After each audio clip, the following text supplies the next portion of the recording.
Hello, welcome to Bermuda Boys. Today, the boys are embarking on a journey to what we consider the new world. Is it really that new, though? Have humans only been here for a short amount of time? Is it possible people have been here far longer than was previously thought? What if everything we have been taught is all wrong? We'll attempt to find out, beginning with this episode and stretching as far as we possibly can. Let us expose a secret that many in science appear to not want us to know. Let's do this in style.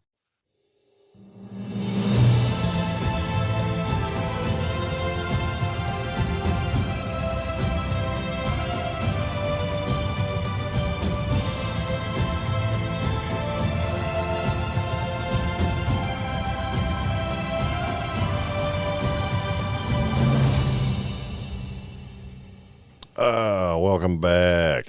Glad you could be back to the podcast about, well, historical shit and fantastical stuff that goes along with it. I don't know where I'm going with that, but that's my intro for the day, and you're welcome. But yeah, welcome back. I'm Jack, and I'm Mike, and we're the Bermuda Boys. the boys of Bermuda. Yeah, it has absolutely nothing to do with Bermuda whatsoever. But we are boys. Last time I checked, at least. I mean, it is 2024, and some people change that. I don't know if Mike's done that yet or not, but I'm still waiting. But he hasn't yet. But glad you could join me for this, Mike, and I'm glad that everybody out there could join us for another great informational episode about whatever we're talking about. And yeah, what are we talking about, Jack? I think we're going to go ahead and we're going to talk about some things that don't really get mentioned a whole lot in the grand scheme of history, which honestly, we've been kind of doing that on all of our episodes so far. But this one's really always taken a back seat, and I've never been able to really figure out why, because, you know, you have like, you have Asian history, you have African history, you have European history, and even quite a lot of people learn about even Australian history. Yet we don't really cover North American, like, prehistoric events very much either. It makes no sense to me why we don't really cover that a whole lot in schools and academia in general. So we're going to talk about that today, and a lot of South America and Central America gets brought up quite a bit, but North America not so much. And yeah, makes no sense. So we're going to cover that in the way that we do. Where are we starting on that one then? You know, I'm not 100% sure, but I guess we can start it with what's the prevailing theory on how people originated here in North America in general? I guess we can start with that.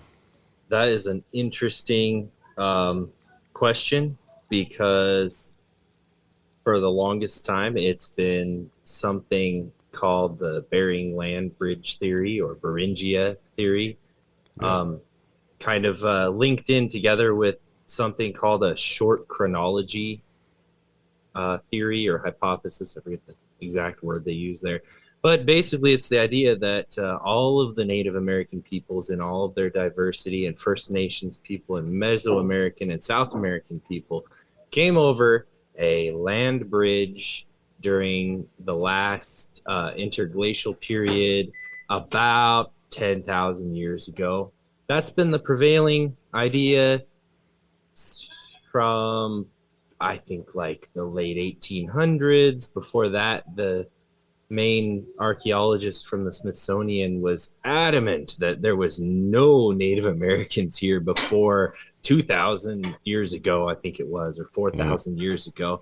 So I guess, you know, the earlier you go in American history, as far as like United States history, I should say, the later they seem to think that any of the native peoples arrived. But we're going to talk about some of the stuff that's a little outside the parameters of Yeah. this theory. Yeah, in the natural way that we do, because yeah, we're taught, and I remember being taught this in elementary school, like even way back then, that humans came to North America and South America through this land bridge from Russia to Alaska that you were mentioning, the Bering Mm-hmm. Sea. The sea levels were low enough because all the water was locked up in ice during the Ice Age, and they were able to cross over that way. Which, I don't know, even it didn't even really stick with me then. It didn't strike me as being correct even then, because you think about it, and okay, so the sea levels were low enough, but it's Alaska and Russia during an ice age. That's going to be cold as shit. So, Yeah. like, these people coming through there, that it just always kind of rubbed me the wrong way, and I never really believed the theory so much. But there is a way that they can actually trace the progression of people coming through that area and into North America and through Canada, down through the United States, into Central Mm-hmm. America, and then into South America. Mm-hmm.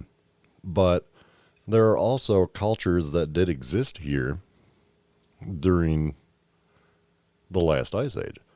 So if Mm-hmm. they were coming over, 10,000, 12,000 years ago, then explain the people that were already here Mm-hmm. that these people must have been running into at Mm-hmm. that point in time. Especially, for instance, the Clovis culture of the western United States, like New Mexico area, where, I think the Clovis culture is pretty much all over the whole yeah, United States and Canada. Yeah. yeah, it was, but it was predominantly discovered in, I believe it was Clovis, New Mexico, which Mm-hmm. makes sense. But dating back to almost 30,000 years ago, that there was evidence of people being here already then. So that kind of blows the Bering land bridge out of the water. Mm. I guess, pun intended on Out that. of the water. I didn't even think about it until after I said it, but yeah, hey, I'm wearing my dad joke shirt, so it works. But yeah, it just there. I kind of feel like with the way migration would have worked, it just kind of didn't really make any sense, because there is no, especially once Europeans landed in the Americas here, there was really no area that hadn't been touched by humans before Europeans showed up. Mm-hmm. They had spread to every corner of North and South America. Mm-hmm. And then, you know, granted, on the eastern hemisphere of the earth, I guess, we did that as well, spreading out everywhere. So I guess it kind of makes sense. We supposedly started in the South Africa area, branched Mm-hmm. up, worked out, spread throughout Asia and into Europe, even down in through what would have been land bridges down into Australia, Indonesia, and all that. Mm-hmm. So it does make sense that they would have spread all the way up into the far reaches of what is now Russia, and somehow made it into Alaska, spread down through Canada and everything. But it's just, it would have taken, I mean, it took us millions of years. What, like 2 million years from our first standing upright in Africa to spreading all over Oh, yeah, going the back old that world. far.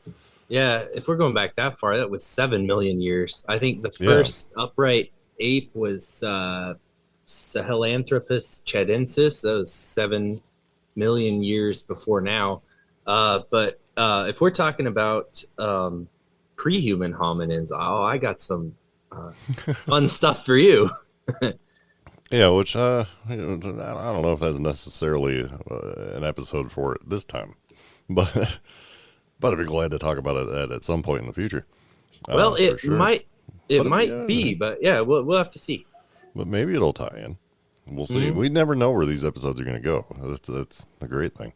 And Yeah. I didn't do a whole lot of research this time. So, Well, you mentioned sites that go back, like pre-Clovis sites that go back 30,000 years. Did you know that there are sites that go back even further than that?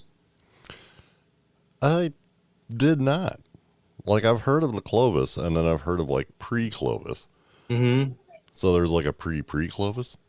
Oh, it gets crazy. I gotta say though, this is a really cool opportunity for me because when you fielded the idea for this one, I was pretty excited.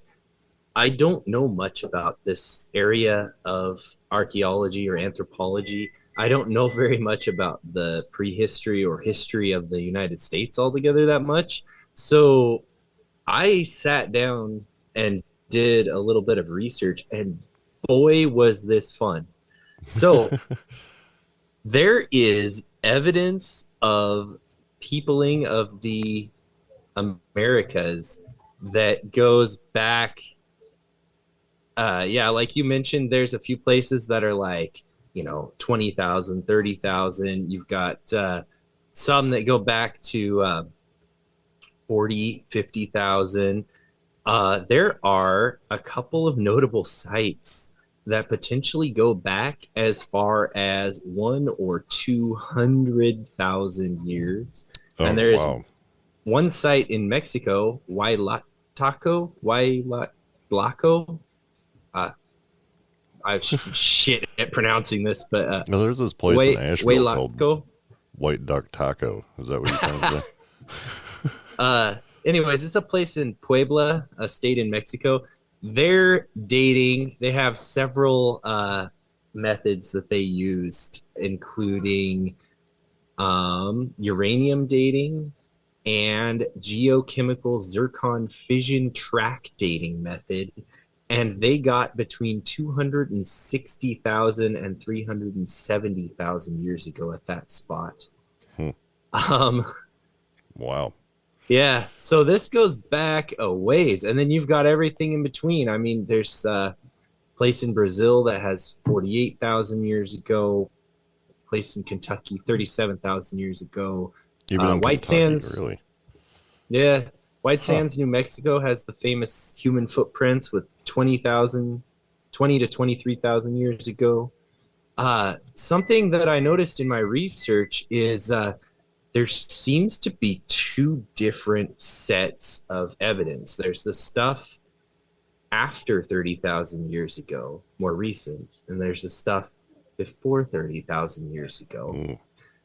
And they're treated quite differently by the archaeological, or maybe I should say academic community, and by the public. It seems like the stuff before 30,000 years ago that's found evidence of early hominins or humans here at that early or quite extreme antiquity. It's almost found to be like unacceptable or not okay, or very highly criticized sometimes to the point that it will be criticized so harshly that they will redate a site 3 or 4 or 5 times, only serving to confirm the extreme date. Which which is how science should work. Obviously, you should always be critical of science. That's the whole scientific method. It's like a theory is a theory because it hasn't been proven as fact. So, science is supposed to be challenged. And I know that there are a lot of people out there in the higher levels of science and the higher levels of academia that don't really want a certain type of science to be challenged for some reason. And even when it comes down to historical accuracy, they swear up and down, no, this is it. This is what it is.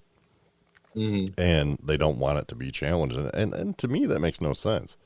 Because what difference is it going to make if we find out that there have been people here in the Americas for longer than we previously thought. What difference is that going to make, really, this day and age?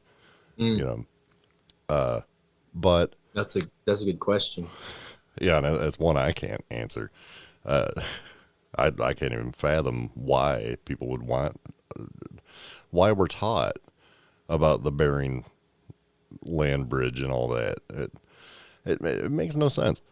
But, then again, we are. And we are taught that. And I guess that's why we're here now, is to, I don't know, maybe get to the root of that. But I still can't answer that question, and I probably never will, unless I actually sit down with one of these people that swears up and down that, no, this isn't fact. But there is a lot of overwhelming evidence out there, like you had just said, that, they go back and they test it, and it just keeps coming back the same. Well, if that's what it is, then that's what it is. You can't sugarcoat it any more than that. At some point, I mean, science should be critical, but at some point, if it looks like a duck, if it walks like a duck, and if it quacks like a duck, you should probably admit it's a duck, because you're going to look silly saying, "That's not a duck." Yeah, that is most certainly a dog. Can you not tell that dog with its bill and it quacks? That is totally a dog.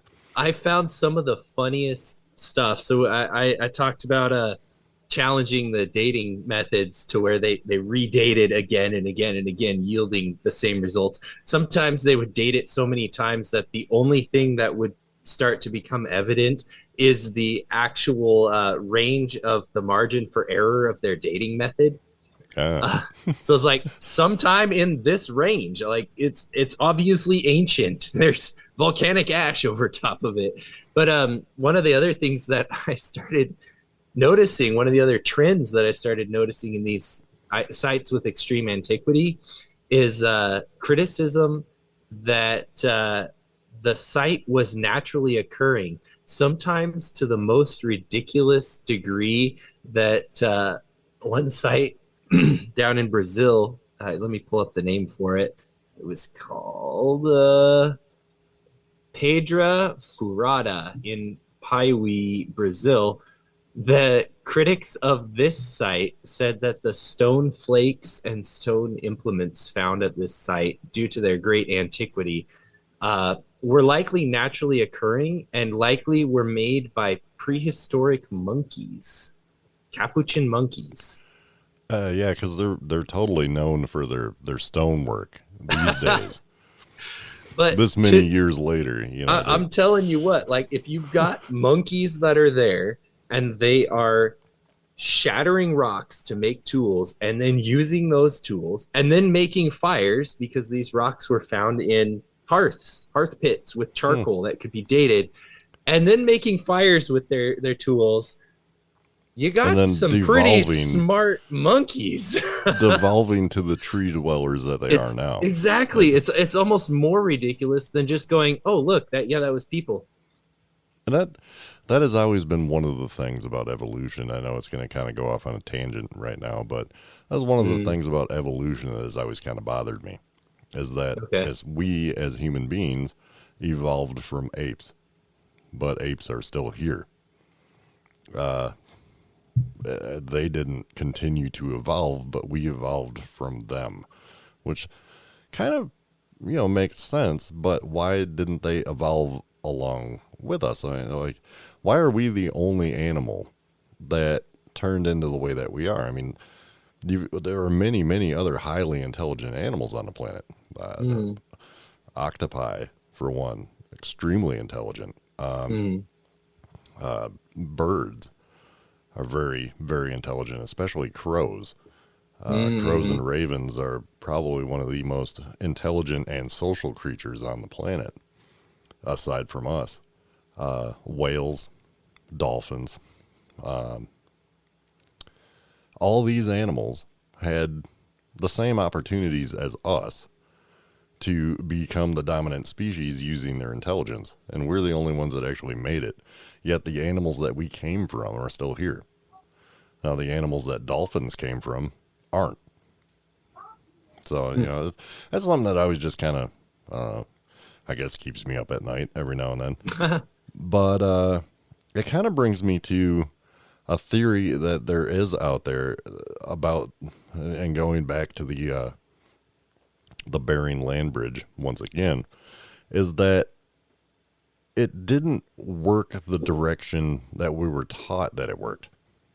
So there is a theory out there that a separate form of human being evolved in South America and then worked their way north through North America and then over the land bridge into Asia, going the opposite direction of what we were originally taught.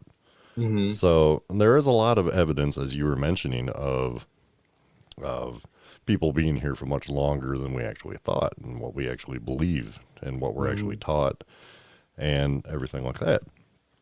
Now, this theory might actually change something, and not exactly sure still what it would change, why it would be something that we would need to suppress, but it would change our entire view on humanity in general.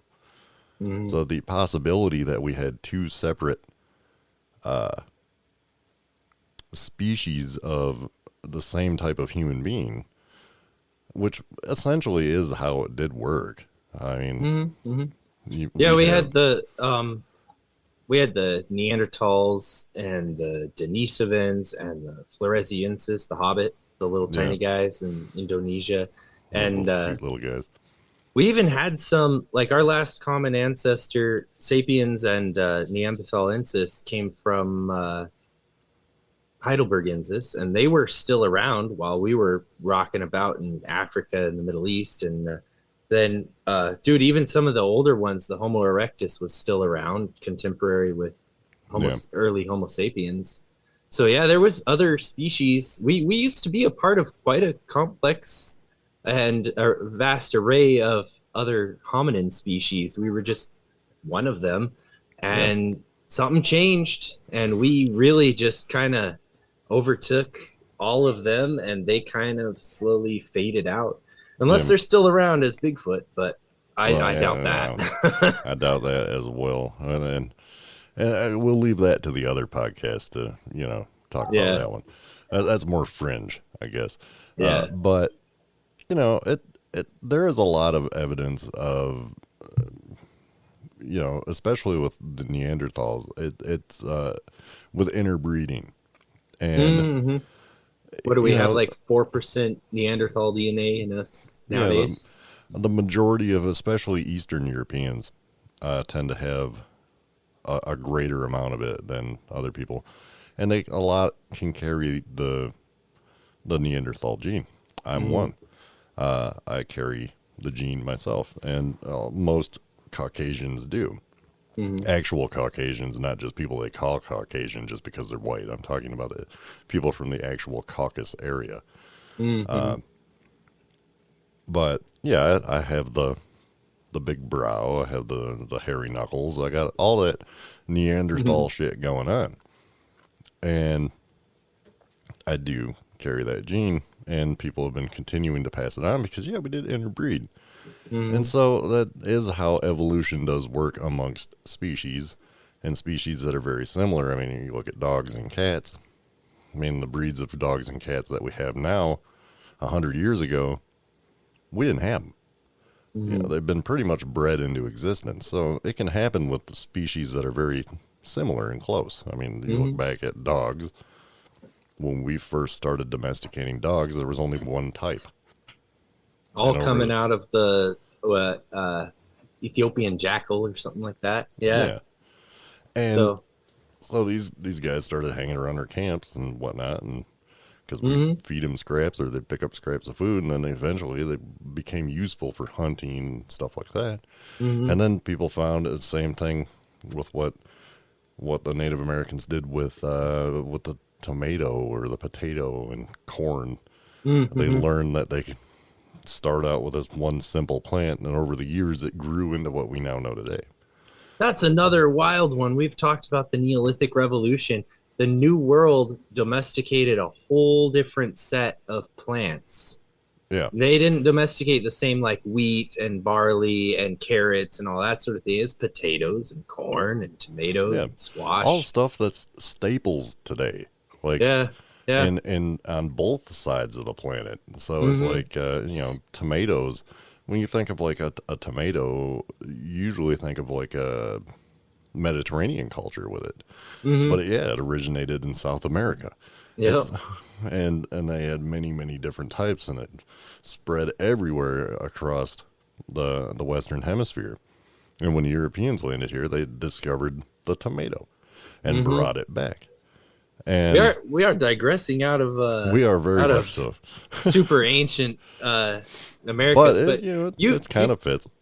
you talked about our pre-human ancestors, hominin species, starting out in South America and moving the other way across the land bridge. That brings an interesting implication, and I think that it might be time to uh, give a vocabulary word for my Oh boy. uh, autochthony. So autochthonous origin comes from Greek's auto and kathanos, which is this earth, this land, soil. Yeah. Um, And eight. an an Does it have something to do with autochthonous, eights? no eights. It's I Oh. like auto, like AUTO. But autochthonous origin myths are myths of people springing from the soil beneath their own feet. Like wherever they live, they come from that soil.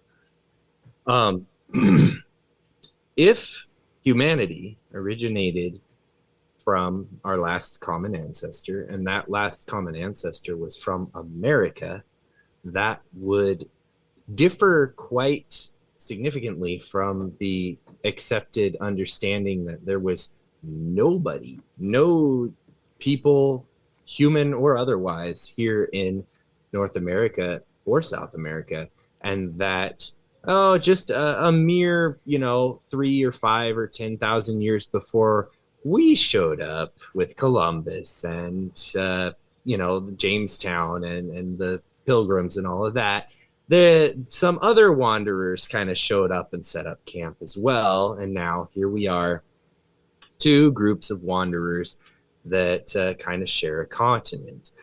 Hmm. If the people here originated here and were autochthonous to this place, like had deep roots and interconnection with the land going back 100,000, 200,000, 300,000 years, it would mean something quite different to our national origin myth. Not quite a national origin myth. It's more of a national origin historical record because It is fact. it's unavoidable that, I mean, almost anybody you talk to, any American citizen, can trace their ancestry within historic times to Poland, to Germany, to England, to Italy, to Africa, to Asia, right?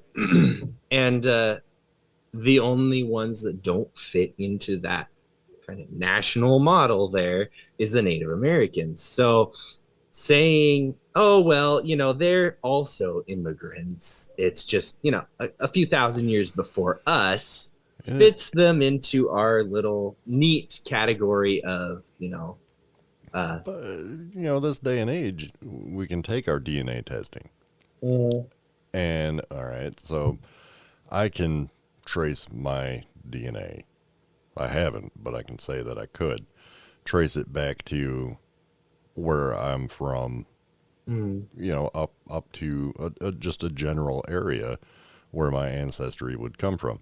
And a lot of these DNA places nowadays, you can get little DNA maps that show where the majority of your DNA shows up from, mm-hmm. and where it usually originates.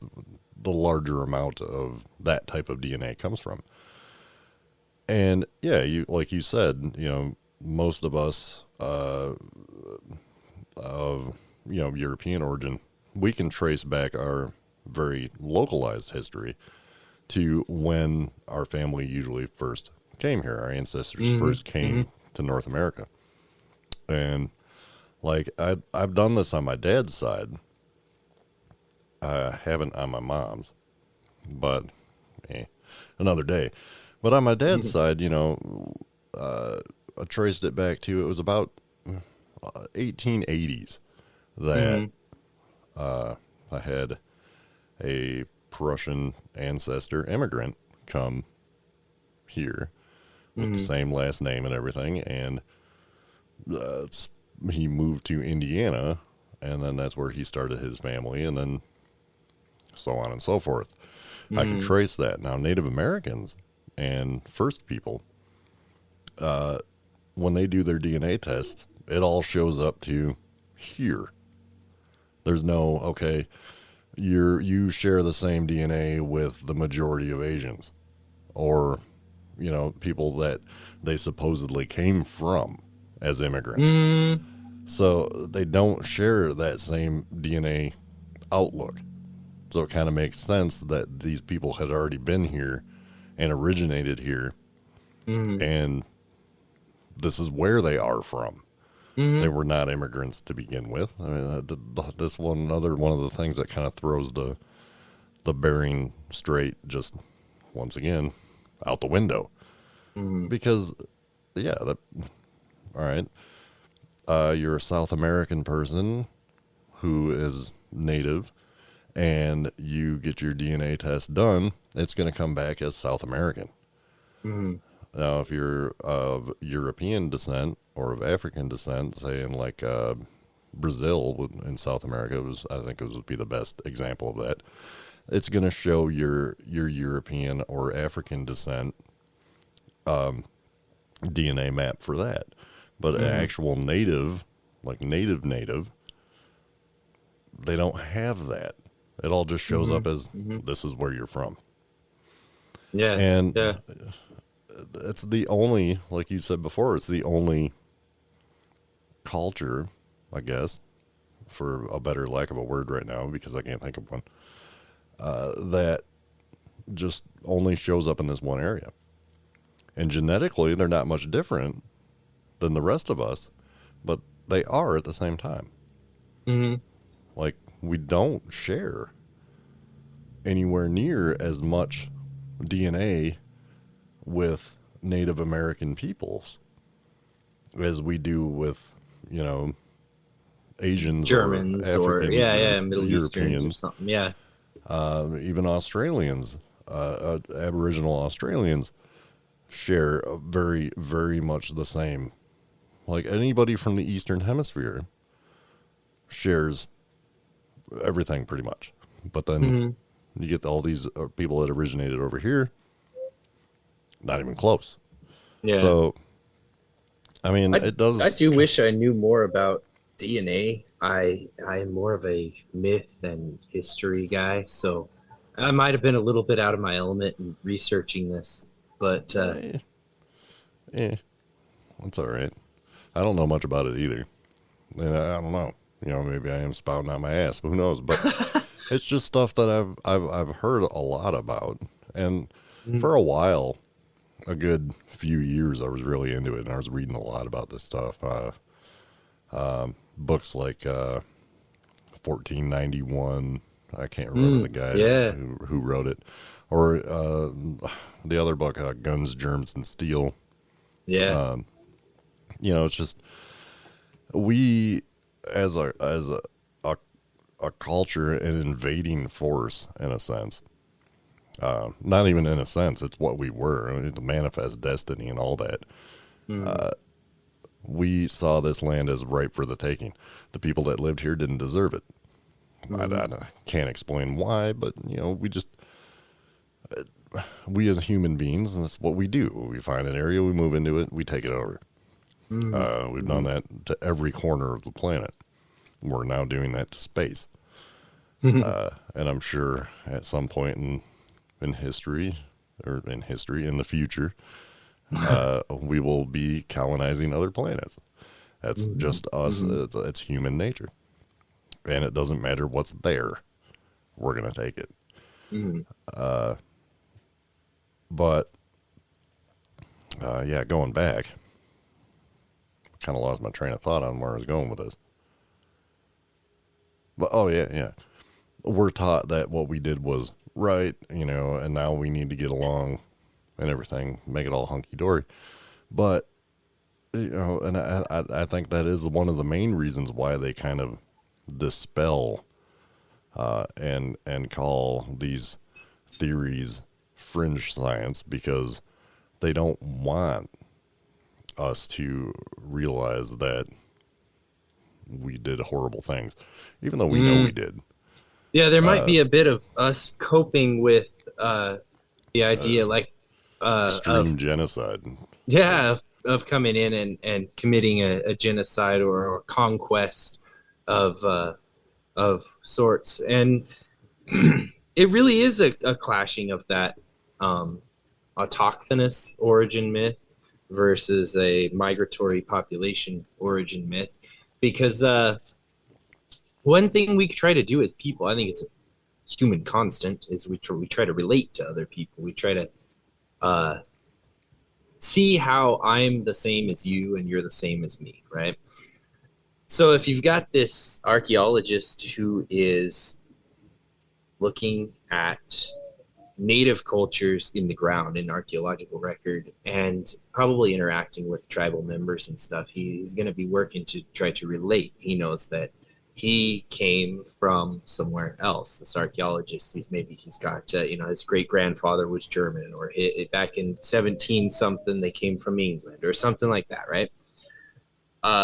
So when he looks out at other people, he tries to fit other people into that relating framework and goes, so this is someone who came from Siberia 10,000 years ago, something like that, to be able to fit them probably into the same framework. Now, from the other side of that, there is archaeologists who are actually pushing that date back, the ones who are advocating for the 30,000 date and the 40,000 date, things like this, and finding these, really pioneering these older and older dates for the migration.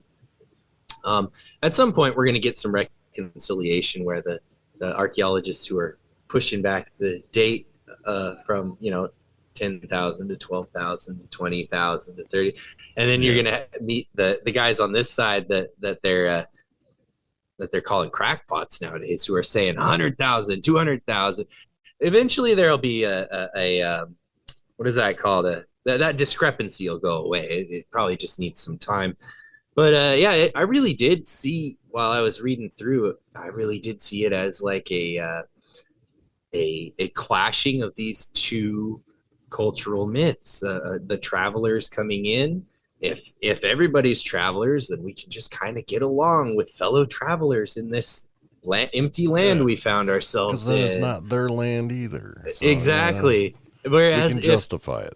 If we start admitting that Native Americans might be autochthonous indigenous inhabitants, they may have always been here for as long as our species was on the planet, or longer, they could have been here, then it looks really, really fucked up that our ancestors came in and just mowed them down and pushed them out and took what they had. That really well, and honestly, the migratory population myth of us Europeans coming in and founding a nation and finding new land and a new start, that is really a part of our national origin myth. The United States of America was the idea that here we are, we found some land. It was a empty land. God had cleared it for us, manifest destiny. Now we have the opportunity to start the quotes great experiment, right? The new country with new methods of government. A lot of people might have their identity shaken if someone came along and said, "Hey, so by the way, you really fucked up a very ancient ecosystem, including some very, very ancient civilizations that go back 300,000 years." Yeah, which we're now starting to see a lot of evidence of. Mm-hmm. And, you know, in school, we're taught about the civilizations that did exist here in North and South America. Well, not necessarily North America. We're never really taught about the civilizations that did actually arise in North America. They don't want to teach us about that because, well, once again, back to what you were saying about how it would really, you know, shake some trees. And we can't have that. I guess we're not at a point ready, or at a ready point right now where we can discuss that. But if we were to start teaching future generations this, you know, it would eventually change the outlook of what we had done as we did found this nation here. And even with the evidence lately, as of late in the past couple of years, showing that Canadians even did the same, you know, and the Spanish did it, and you know, and Mexico and all the other, you know, Latin American countries, and it really does need to be discussed, which I think we'll talk about more on the next episode, because I do want to carry over with the whole North American thing and talk about on the next episode more about North American cultures and the history here that's just been kind of suppressed from us. But going back, we were taught about the South American civilizations and the Central American civilizations, the Mayans, the Aztecs, the Incans. We all were taught that in elementary school, but there were civilizations even before them. Mm-hmm. And, you know, the Incans talked about civilizations and everything that had been passed down to them over the years. Not unlike our history coming from, you know, the Middle East and all the civilization origins that we've talked about previous episodes. And, you know, which makes no sense why we're not taught about the ones in North America. But we're only taught about civilizations that go back 2,000, 3,000 years. Yeah. So, but, you know, these civilizations still existed when we landed here. Mm-hmm. The Mayans and the Aztecs I think still the here. Mayans are still around. Yeah. Yeah, the Incans were still here. So that's the reason why I guess we were taught about them, and we weren't really taught about the ones before them, because, well, we didn't believe at the time that we landed here that there could have been any sort of history prior to that. But, you know, they did have a culture with writing and art and great architecture. Mm-hmm. And all of this was going on at the same time that we didn't even know it existed. Mm-hmm. And so huge, grand cities, like, you know, for instance, when we first strolled through some of the cities in what is now Mexico, being amazed by the fact that they had running water, plumbing, Mm-hmm. the cleanliness of their cities, Yeah. and European counterpart cities at the time. They're still dumping poo buckets in the street out the window. Yeah. Rife with disease and just horrible living conditions. And then we go to a place where we describe these people as savages and their land is ripe for the taking. These people are actually more advanced and civilized. More civilized than the explorers. Than the people that are actually coming in. Which does kind of go to show the brutality and the barbarianism, barbarity of us actually coming over here. We were the savages. We were the invading force, but we saw them as lesser, and it's just like, no, we could have learned so much. Mm-hmm. Like if you would, okay, you took back tomatoes and potatoes and corn and all the other things that we picked up here and brought that back, but you didn't bring back civilization. And that's what these people had found. Now, yeah, they were kind of barbaric in their ways as well, but as a social construct, they were doing so much better than we were. And we destroyed that. And that is kind of it could be a sore subject for a lot of people in that sense that, we don't want to change the narrative that we have going on. Hey, one of those civilizations that's relevant to our pre-Clovis talk today, Monteverde in Chile. I think it's Chile. It might be Peru. I don't know. But Monteverde is a site with pretty much it's an Inca city, more or less. And they even have that little knotted quipu writing system where they write with little knots in rope. And that goes back to 14,000 years ago. So this is a full-blown civilization before Clovis. Yeah.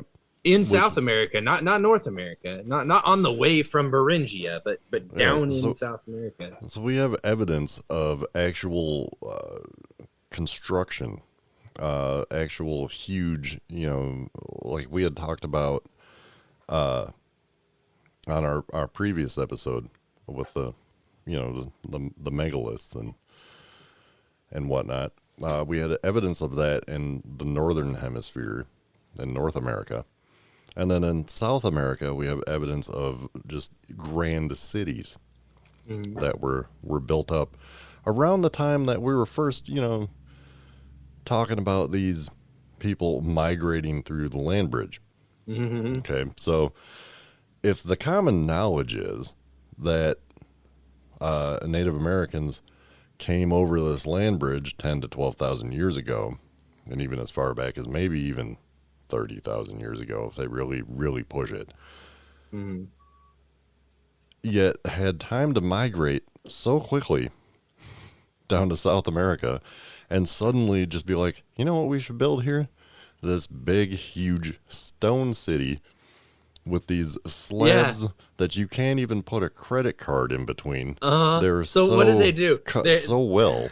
What did they do? So all they have is like dogs. There's maybe some evidence that they had like some squash seeds. They run across the Bering Land Bridge from Siberia, race down to Central and South America, and go, you know what we need to do? We have to build with gigantic stones. I mean, what are we talking here? This is beggars belief a little bit. And at that same time, evolve into a completely different looking species of human being in that same amount of time.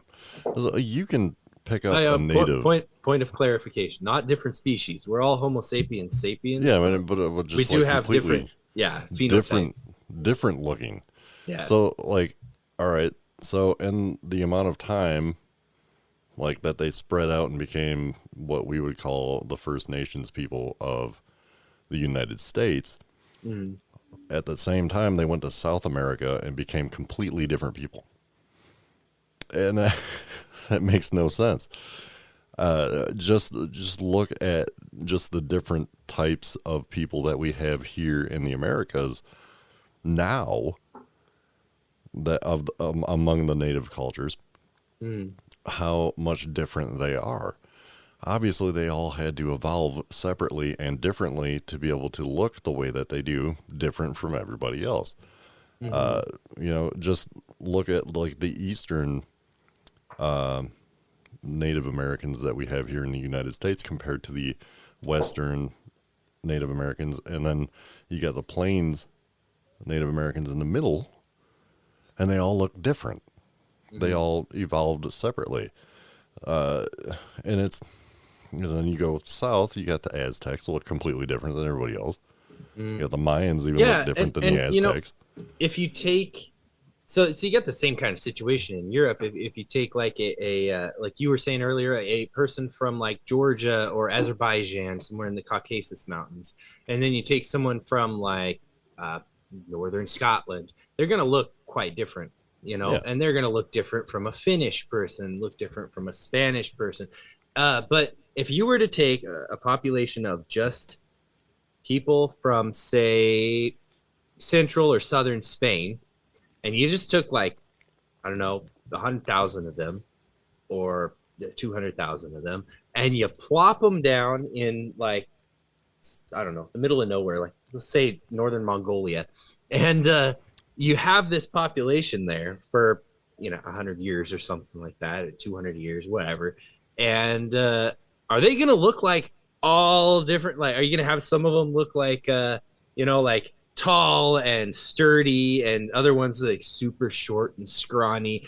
But based on like family, they're all going to look fairly Central Spanish. You know what I Yeah. mean? Like, it It's not takes really going to time change. for us to get, the a Scottish guy looks different from a Ukrainian guy, looks different from a Iranian guy, looks different from you know what I mean? Yeah. Uh, And that's what I'm trying to say in a very long-winded approach that I'm taking on this. But what basically what they're trying to teach us and force feed us in school is that, like you said, yeah, they raced over this Bering Strait. They're like, oh man, look at all this free real estate. We're just going to expand out into here, and mm, in the short amount of time of their own ten little to twelve manifest thousand, destiny, right? yeah, in the span of 10 to 12,000 years, and completely change. Mm-hmm. And we did the same thing, but over a much greater course of time in the Eastern Hemisphere. Mm. So, how can science work on one side of the world, but not on the other?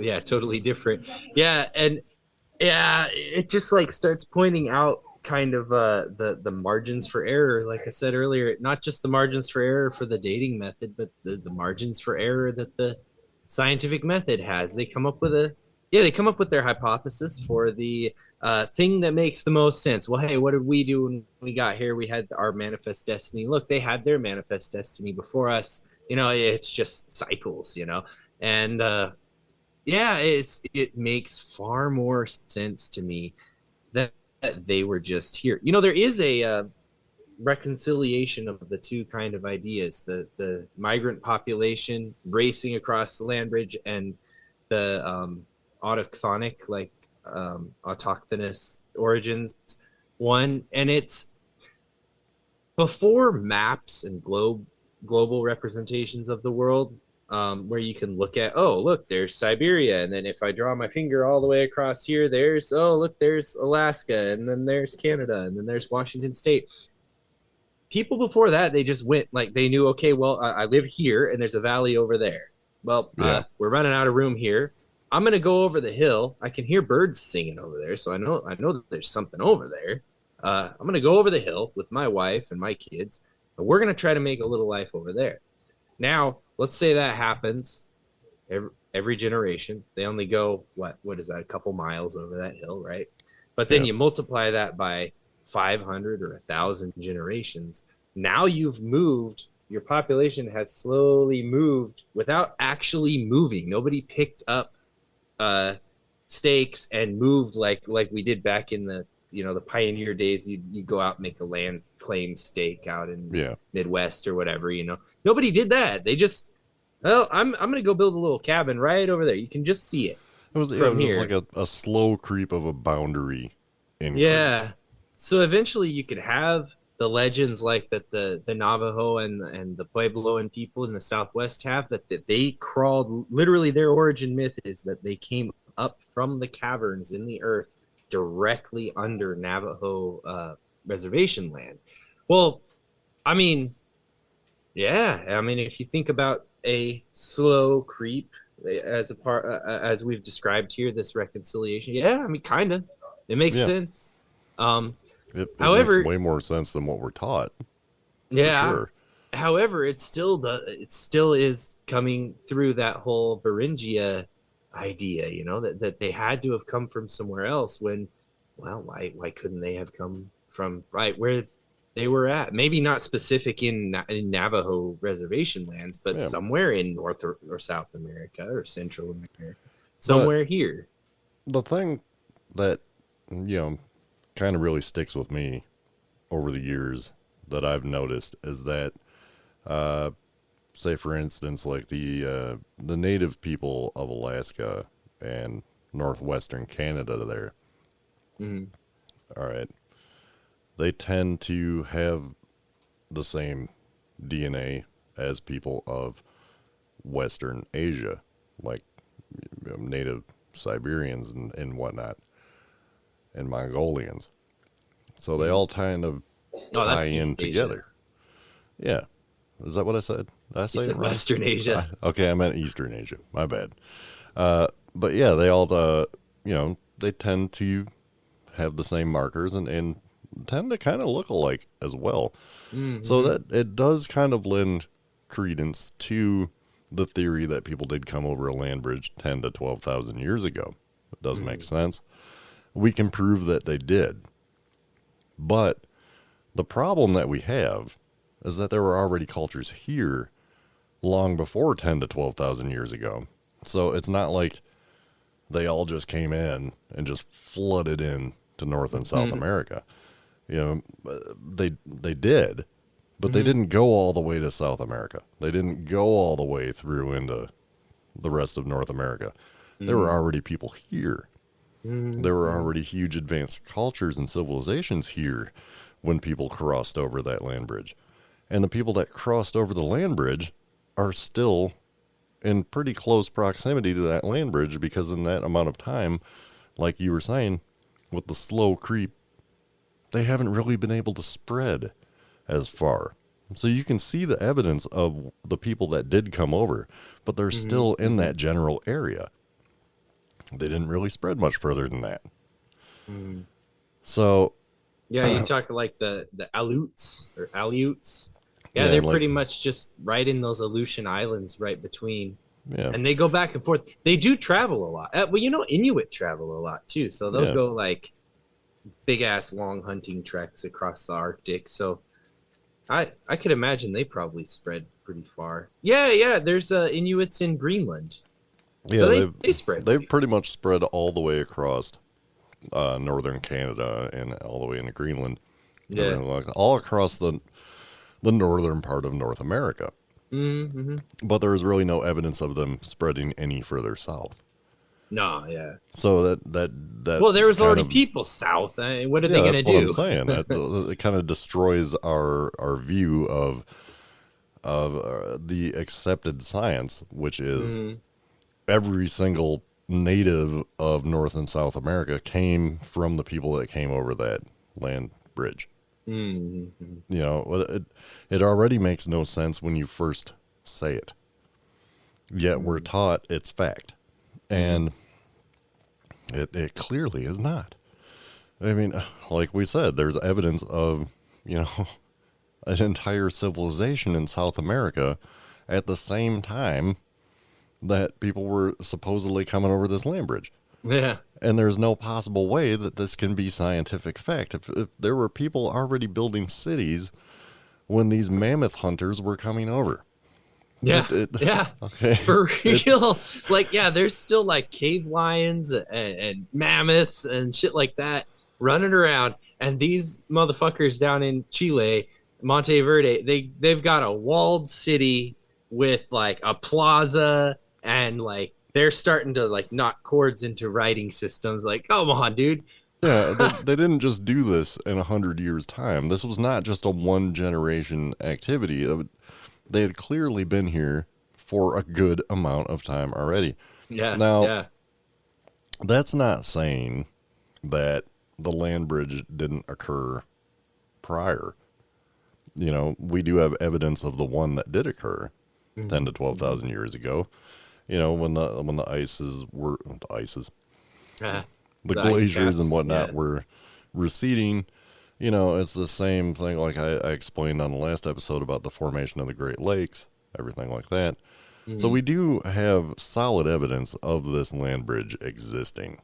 Mm-hmm. And with the amount of people that were on the planet at that time, there is good possibility that people did come over that land bridge when it existed. Mm-hmm. You know, we have evidence of it. We know it happened. But we also have evidence of people being here Yeah. much, much longer than that. So that's an interesting point, bringing up the time between glaciers, because the one before our recent one, like 12,000 years ago or whatever, that was the interglacial period, I think it's called, when the shit all melts, and Yeah, there's the younger Dryas or whatever. yeah. So the one before that, when the time previous to that people could have come across the land bridge, we were in the midst of a human extinction event. There was, well, debatably somewhere between 50 and 2,000 human Homo sapiens, our species, on the entire planet. Hmm. Yeah, which, man, that goes back to our other episodes as well. Yeah, it's at that Flood point in myth? time, Yeah. the flood myth and everything like that. Mm-hmm. But yeah, and I'm not saying that. I mean, there are people out there that do say that human beings originated separately, evolved separately here from different species of apes than what we originated from in Africa. And so there are people that do think that, but I tend to believe more that we did come over the land bridge, just not at the time that we thought we did. So, you know, 35, 40,000 years ago, 50,000 years ago, Yeah. there was a good possibility that people did come over at that point in time. Mm-hmm. We're already here when people came over it again 10 to 12,000 years ago. And those people, you know, they did have time to spread out. They did have time to build societies. They did have time to build, you know, megaliths. Okay, so for instance, that megalith that I was talking about on the bottom of Grand Traverse Bay in Michigan, was, they predict around about 9,000 years ago that it was built. Okay. If we're going by the whole generational migration theory of people moving, say, with a mammoth herd, they're not going to really branch out too far away from their known food source. Some might, but it's not going to be societal enough to create this megalithic structure, right?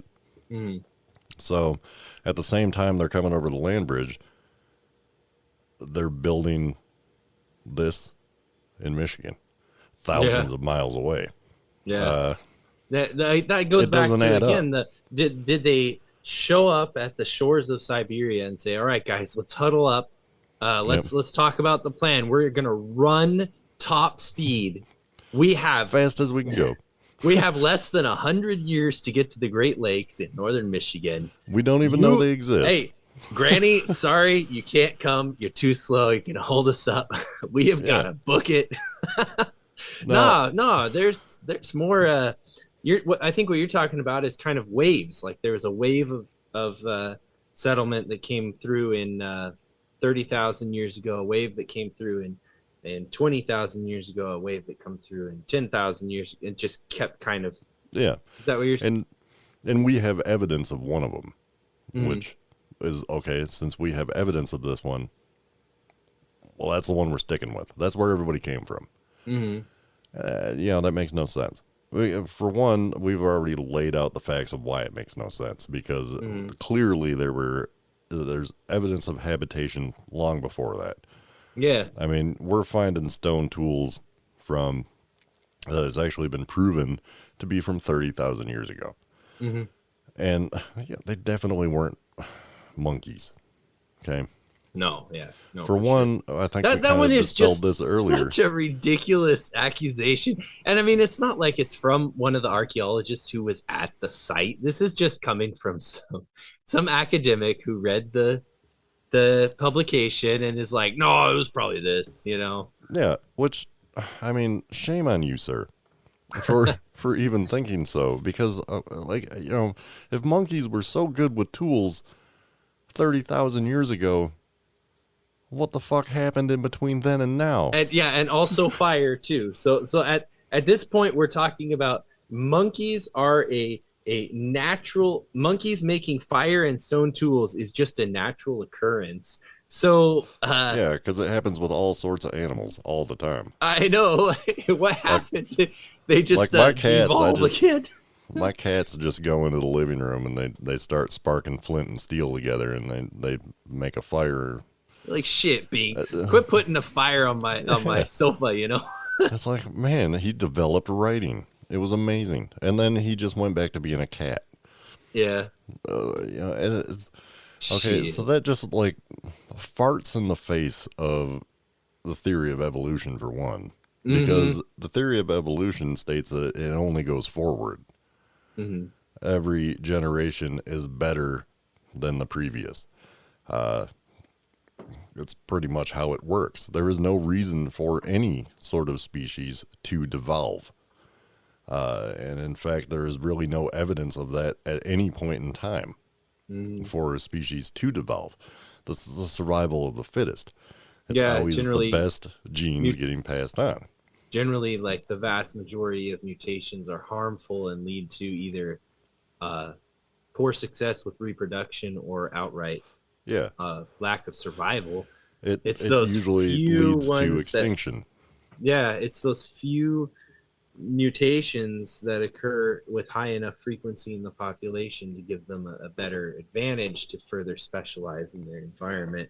Yeah. So the apes of Africa developed the use of tools, standing upright, starting fire and everything, and eventually evolved into us as Homo sapiens over the course of millions of years. But in South America, they just went back to being monkeys. Mm-hmm. Yeah, fully started making Clearly tools, making fire, and then just and then they're just like, you know what, fuck this. We liked living in the trees. We're just gonna go back to that. That's it. I'm sorry, no, and again, I say shame on whoever came up with that idea, because it just. But with these dates, dumb. 50,000, 100,000 to 300,000 years ago, we may not be looking at an ancestor population. We could be talking about a doomed population. That's where some population of maybe probably not Neanderthals, but maybe some parallel species like that, shows up there 300,000 years ago and sets up a population, and that population was not successful, or it failed for some reason. So we could just be looking at a lot, because the evidence is there that something hominin or actually modern human like Homo sapiens were there, but where did they go? Where is the continuity? They could have disappeared. They could have. That is entirely possible. I mean, even with Neanderthals, the common assumption of what a Neanderthal is just like, oh, they were just a glorified caveman. But they weren't. I mean, they had early forms of religion, ceremonial burials, artistry. They were known for cave They paintings had artists. and whatnot. They had cave paintings and other art forms. Dude, like way before humans did. We first started having art and ceremony like 30,000 years ago, and they had it like, I remember, like 100,000 way years before or that. some shit. Yeah, and there's a good chance that we learned a lot of what we learned from them. And then between the interbreeding and Homo sapiens being the more dominant species, just kind of bred them out of existence. And I'm sure there was some warring and whatnot going on as well. That happens with humans and any sort of derivative human species. I don't know that shows up in the archaeological record all that much. It doesn't, but I'm not gonna dismiss it outright just because it doesn't. I feel like it probably did occur, just not on the grand scale of what we know as like warfare today. You're probably not having guys like clubbing each other in the head or stabbing each other. You probably have like what it roughly equates to pushing matches. If you watch, I'm sure it was like just basic skirmishes. I'm sure. If you watch like gorillas facing off with another rival gorilla, they're not tearing each other limb from limb. They're just beat their chest, do some posturing, maybe a little shoving, and then move on. What happens during these territorial pissings is that the more dominant species gets the better area. So you're moving the least lesser dominant species out, which would be essentially the more Neanderthals, intelligent one at the time. yeah, they had bigger To brains than us. Yeah. yeah, to a much an area with less resources that they can't survive as well, Mm-hmm. and eventually, and in what seems like a blink of an eye, they disappear. But it was over the course of many, many, many years, Mm-hmm. and I'm sure that occurred over here as well. I mean, there's no way it didn't. Mm-hmm. So just look at the multitude of different, I'm going to use the word structures of people, just in the way that they look Mm-hmm. here in North and South America of the native people. So obviously it had to have occurred, just like it occurred everywhere else. Mm-hmm. So it only makes sense.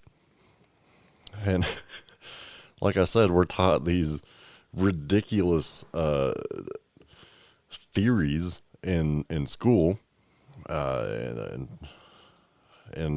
passed down over the generations of people, of Europeans being here in North and South America, Mm-hmm. that no, that's not the way it happened. They came over, they immigrated in, and they spread out over the course of 10,000 years or so, and now they're no more.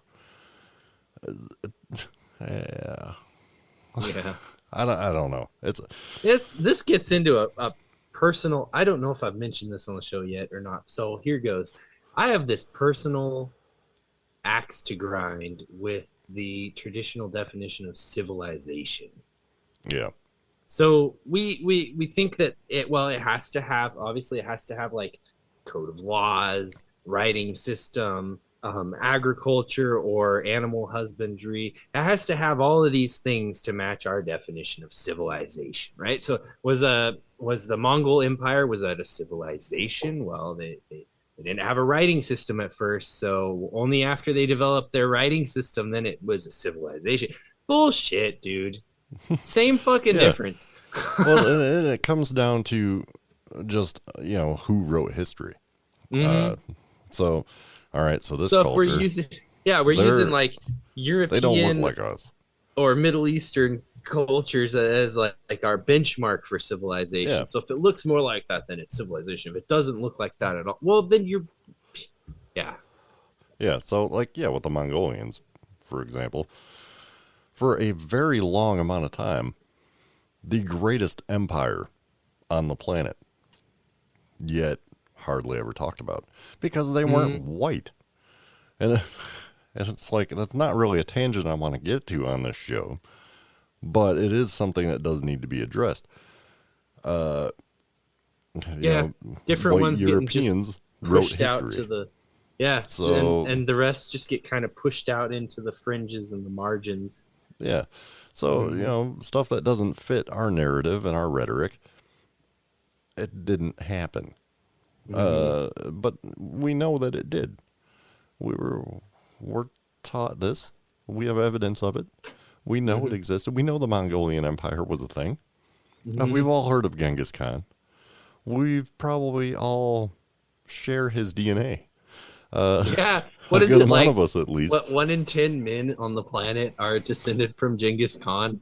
Yeah. It's So, something crazy like that. Yeah. there's a definite evidence of this grand Mongolian Empire, but you go to any elementary school or even middle school or even possibly even high school in the United States, and do they teach it? No. They'll tell you like, well, there was ancient Egypt, then ancient Greece, and then boom, America. Maybe Yeah. they'll talk about the Roman Empire for a little bit. And you really don't get into it until you go to like a college or something where you actually do learn about these types of things. But Mm, they have it that way for a reason because, yeah, they want us to keep this myth up that we're okay here. mm, We did the right thing, you know. And obviously, there's no going back and changing it. We can't. But we can embrace the fact that there is a history here that needs to be learned, and it was pretty much wiped out. But mm. there's still evidence of it, and there's still much that we're learning about it every day. And it needs to be taught. It really does. And I think on our next episode we're gonna really touch on that a lot more, because I do like this topic a lot, and is one that has always for one, has fascinated me. Two, has angered me, and three, has just really been a passion of mine to discover more of and learn as much as I possibly can about it, because this is a type of history that is slowly being wiped out, and it was tried to be eradicated at one point in time, and it does need to be discussed. Yeah, and it'll be a lot. We'll have so much more to talk about, because if you go, like, I don't know, about 4,000 or 5,000 years ago till now, there's just so many more archaeological sites. The population was bigger, the civilizations were bigger, so we'll have so much more to talk about with that too. Just there'll be more material to I mean, I guess impart. we can consider this an episode that is more of a precursor to what is actually going to come. We're going to discuss more in depth about these cultures that actually did live here when Europeans arrived, how much they actually changed and lived in this area that we now call home. And we're going to dispel the myths of what actually occurred. It wasn't necessarily that we were the more dominant civilization that came in. It was just that we pretty much got lucky, and it had to do a lot with germs, and, well, mostly germs. So, bear that in mind. That we discussed a lot on this episode that, I don't know, kind of fit with what we started the episode as, but also on the other hand, it's kind of a tangent that we're going to continue on the next episode, so you can look forward to that. It's going to be, I think our next episode is going to be really, really good. Yeah, I'm pretty excited. And it is a historical mystery that does need to be dived into, whatever you want to describe it as. I like delved. Delved is a good word. I like that word. It's like 12 with a D in the front. Like me. But anyway, I think we've covered a lot of ground here, and to being able to transition into the next episode. So, really look forward to that one. I'm looking forward to it, and I know Mike is. He's just like, he's on the edge of his seat over there. Oh yeah. Mostly just because his microphone is really far away. But he's just hyped with anticipation for this. And I know I am, and I know everybody else is. So on that note, I think we're going to go ahead and give our final thoughts on this one. And Mike, I'm going to start with you this time instead of just... Alrighty. Yeah, I think this was a great thing to cover, because, I mean, I don't know about you, but I woke up this morning and found myself to be a human here on this planet. And it's about time. We've got to make sense of that. We gotta figure out what that all means. What does that mean for me? What does that mean for other people? Are they human too? And this kind of touched on that subject. Identity and humanity, and where that comes from, and whether it's important if you moved from another place or came from the spot that you're at. Yeah. And, I really agree with that, especially down to the human level, because, we as humans, we are all connected no matter what. We have many, many differences among us, but we're all still human beings. And, we really need to treat each other like we would want ourselves to be treated. Let's stick with that golden rule. And that comes down to history as well. And there was a whole bunch of history out there that doesn't get put into the forefront of what we need to know because somebody deems it as unimportant. And to me, that's just unacceptable. We need to accept all history from everywhere around this world because we're all tied together and we're all connected. And just because my history is different than somebody else's doesn't mean that I shouldn't give them the same respect for theirs that I expect for them to give to me. So that's one of the reasons why we kind of talk about this. Well, at least why I do. I guess I can't speak for Mike, but I feel he feels the same way. So, Oh yeah, for sure. you know, that's my final thoughts on this. And this occurs all throughout the world. It's not just a North American or South American thing, but this just so happens to be the one that's really, really big and should be taught a whole lot more. So, yeah, we're definitely gonna talk about this in the future, and maybe even stretch it into 2 episodes more after this. And to me, it's a very fascinating subject, so I hope it's a very fascinating subject to everybody else out there as well, because we're going to be talking about it for a little while. And yeah, and I also hope that, you know, if you came into this not really knowing a whole lot about that, that maybe you dive out there and do your own research and look into these things yourself, and, you know, teach your kids 100%. about it as well. That's how we got here.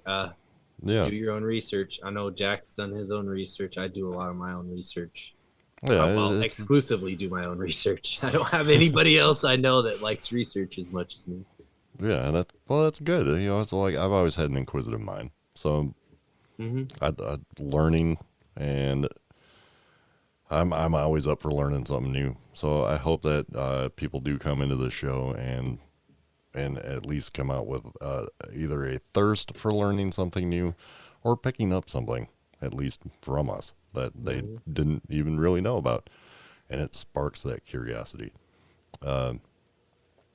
which we as human beings are full of. And yeah, so come back, join us again. It'll probably be a couple of weeks again, just because of how our schedules work out, which is fine. And we're definitely going to research our next episode a whole lot more, so it's going to be a whole lot more factual than this one. Mike really did very well in presenting his end, and I kind of dropped the ball on mine. But, you know, whatever. We're not keeping score here. So on that note, thanks for joining us, and this has been another episode of the Great Bermuda Boys podcast. So The Great Bermuda Boys. Yeah, we're great. When we bring on other people, they're just going to be lesser great. But if you want, we've got an Instagram page out there. Go ahead and check that out. It's got a link tree on there. I believe it's got anywhere that you want to follow us at, or I'm not sure if I have our email address up there, but I do have an email address for this show. I'm not 100% sure what it is right now, but maybe I'll post it on there. If you want to drop some, either, even if it's just criticisms or corrections, even if we say something and you're like, no, that's not right.